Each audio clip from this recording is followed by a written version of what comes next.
bom professor é o que consegue, enquanto fala, trazer o aluno até a intimidade do movimento do seu pensamento. Sua aula é assim um desafio e não uma cantiga de ninar. Seus alunos cansam, não dormem. Cansam porque acompanham as indas e vindas de seu pensamento. Surpreendem suas pausas, suas dúvidas, suas incertezas. Meu nome é Larissa Pellegrini, sou a professora de inglês da empresa NetBill e neste vídeo conversaremos sobre as 4 habilidades no ensino de língua inglesa.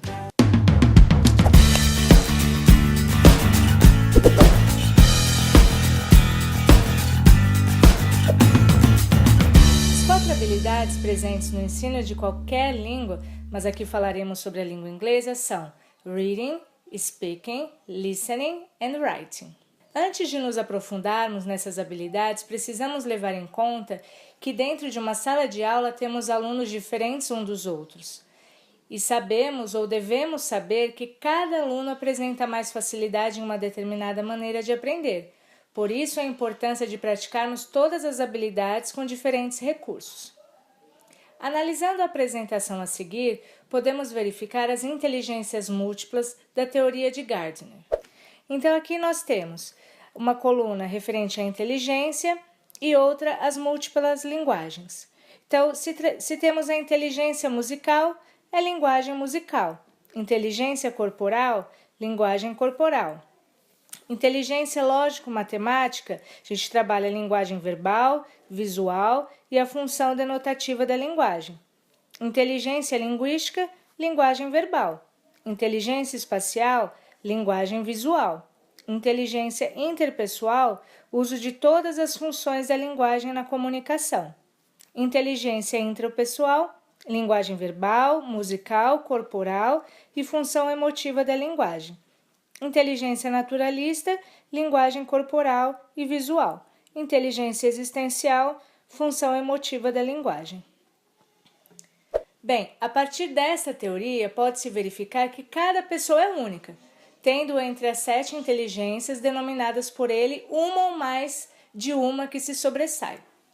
Portanto, não se deve ignorar pessoas com algum tipo de dificuldade para a comunicação, mas incentivá-las a trabalhar as limitações que se apresentem durante o processo de aprendizagem. Um exemplo disso é Beethoven, considerado um dos melhores compositores de música clássica, era deficiente auditivo e compunha a partir de vibrações em seu piano.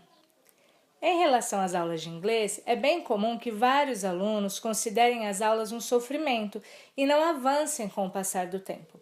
Muitas vezes isso acontece porque o primeiro contato formal deles com o idioma ocorre na escola e é importante que a aquisição do vocabulário seja feita de uma forma cuidadosa para que a turma não considere a língua um bicho de 7 cabeças.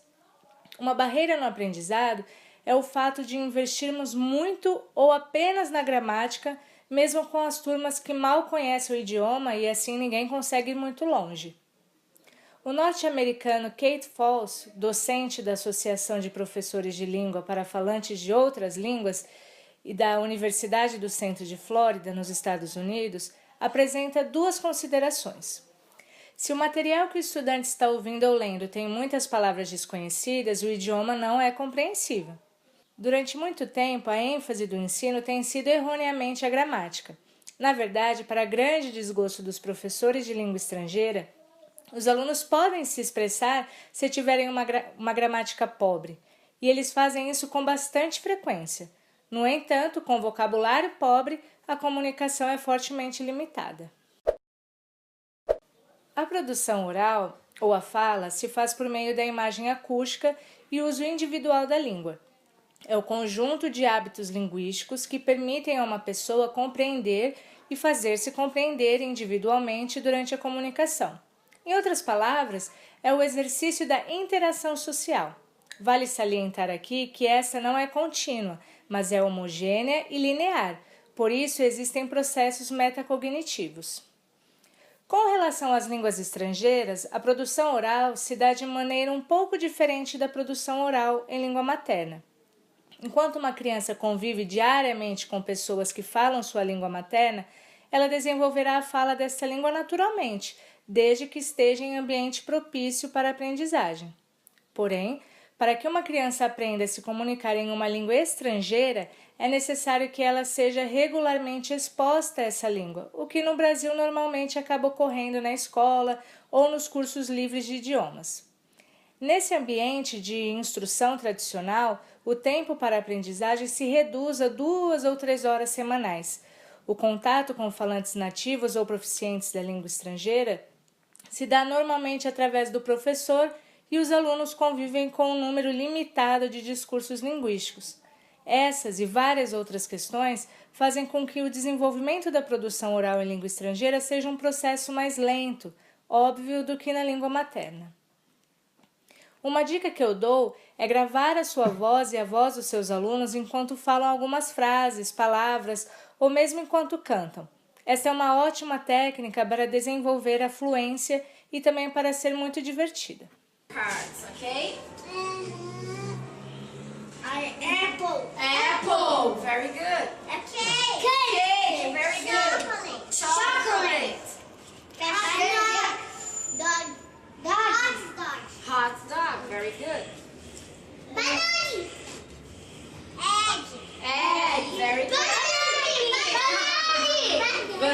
Banana. Very good. Vocês já ouviram esses seguintes pedidos? Come on, kids, let's repeat. Again. Te soa familiar? Essa é uma atividade muito costumeira para treinar a pronúncia, mas precisamos repensar esta prática. Claro que é importante a pronúncia das palavras, mas não podemos ficar apenas nelas.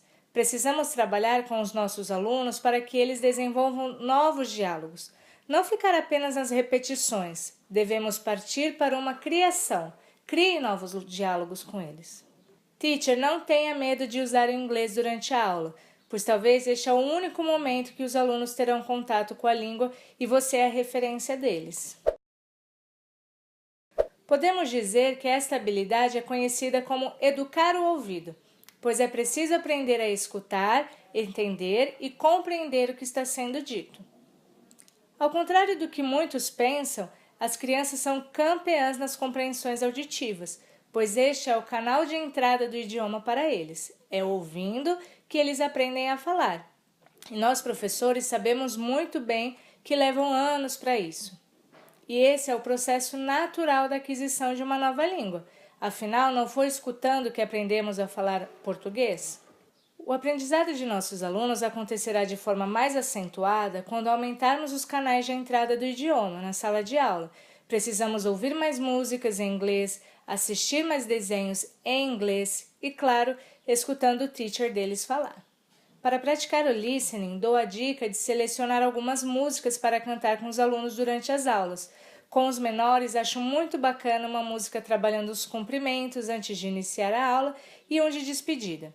No YouTube há várias opções, basta procurar por Hello Songs e Goodbye Songs. Sem contar as inúmeras opções para trabalhar outros conteúdos, como cores, números, animais e vários outros assuntos. Vale lembrar que com as músicas trabalhamos o listening e podemos trabalhar o speaking. Então solte a voz com os alunos.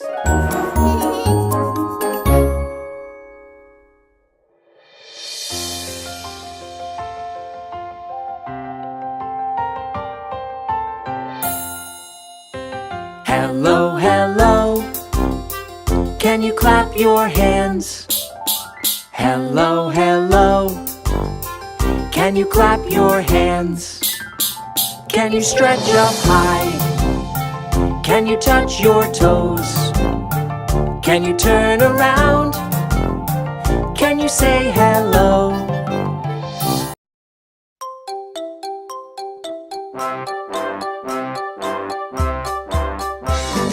Now it's time to say goodbye. Say goodbye. Say goodbye. Now it's time to say goodbye. Goodbye, everyone. A escrita e a leitura são dois pilares da compreensão que andam juntos. É necessário verificar o tipo ideal de texto para a compreensão oral, o nível linguístico dos alunos, a necessidade dos alunos de desenvolver boas habilidades para a compreensão oral. Para desenvolvermos essas duas habilidades, é preciso praticar a leitura. Trabalhe com os alunos textos que possam lhes interessar, como blogs, jornais, propagandas, receitas ou letras de música.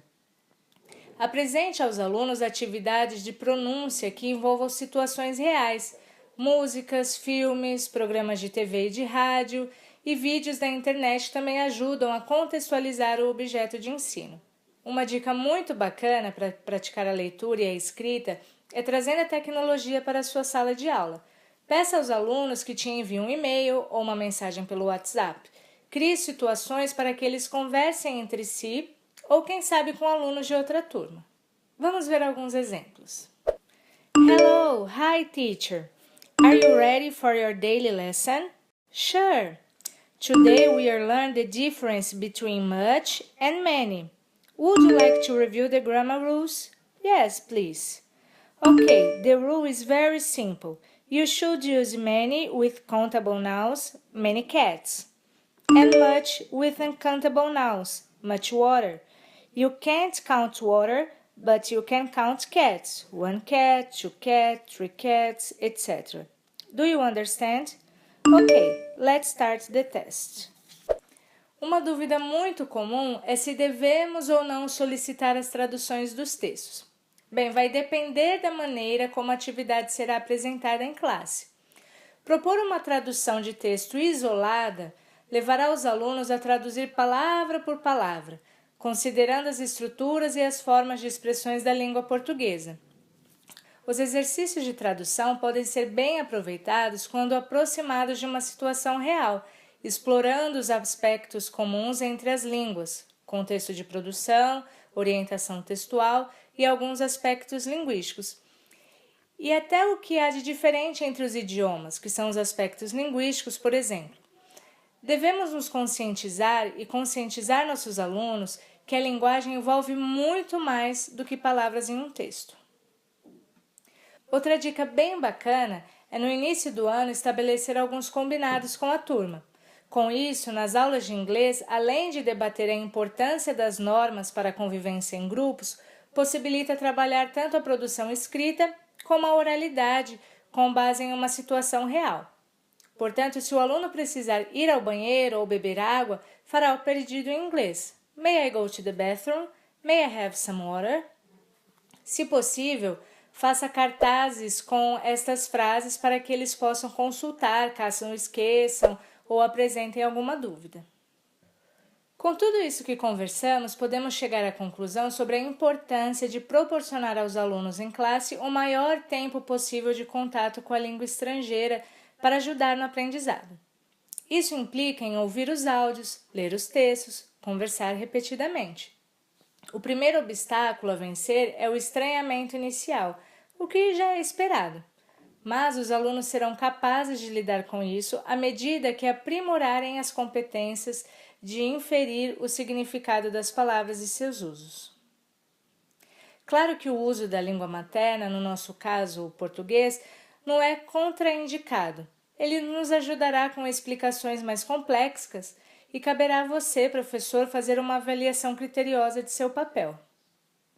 Aproveitem esse momento que estão reunidos para pensarem juntos em uma atividade para realizar com seus alunos. Lembre-se que a resposta do aluno não precisa ser perfeita, mas quase certa. Não se preocupe caso as palavras da música não sejam cantadas com perfeição ou a leitura não tenha a entonação correta. Ao invés de ficar corrigindo sempre, aceite, elogie, para assim trabalhar a confiança deste aluno. E não se esqueça de me contar como foi.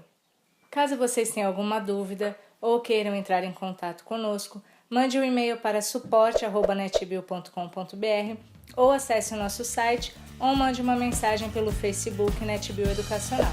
Obrigada e até o próximo vídeo.